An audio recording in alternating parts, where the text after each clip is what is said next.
नमस्कार, मैं हूं वंदना त्यागी और आप देख रहे हैं न्यूज 18 राजस्थान का डिजिटल चैनल।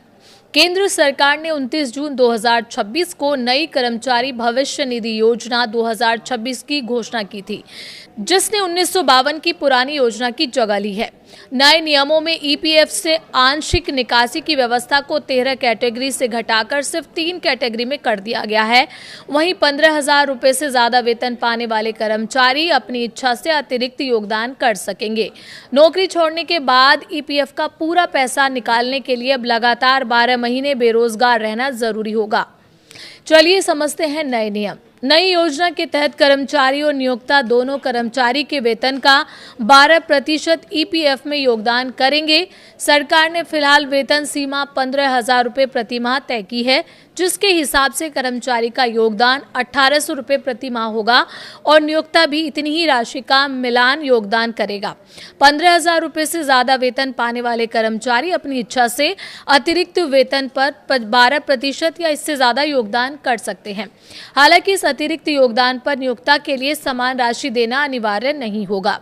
कर्मचारी या नियोक्ता कभी भी इस अतिरिक्त स्वैच्छिक योगदान को कम या बंद कर सकते हैं। ज्यादा योगदान करने पर भविष्य का रिटायरमेंट फंड बड़ा हो सकता है, जबकि योगदान को 1,800 रुपये तक सीमित रखने पर कर्मचारी के हाथ में वर्तमान वेतन ज्यादा रह सकता है।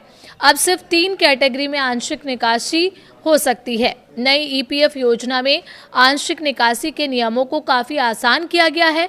पहले जहां 13 अलग अलग कैटेगरी थी, वहीं अब इन्हें सिर्फ 3 कैटेगरी में रखा गया है।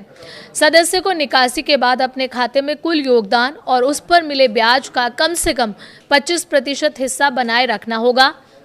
बाकी राशि को पात्र सदस्य बैलेंस के तौर पर निकाला जा सकेगा और एक बार में न्यूनतम 1,000 रुपये की निकासी की जा सकती है। इन निकासी कैटेगरी में स्वास्थ्य, शिक्षा और शादी जैसी जरूरतें शामिल हैं। स्वास्थ्य के लिए 12 महीने की ईपीएफ सदस्यता के बाद पात्र राशि का 100% तक निकाला जा सकता है। शिक्षा के लिए 10 बार और शादी के लिए 5 बार तक आंशिक निकासी की अनुमति होगी।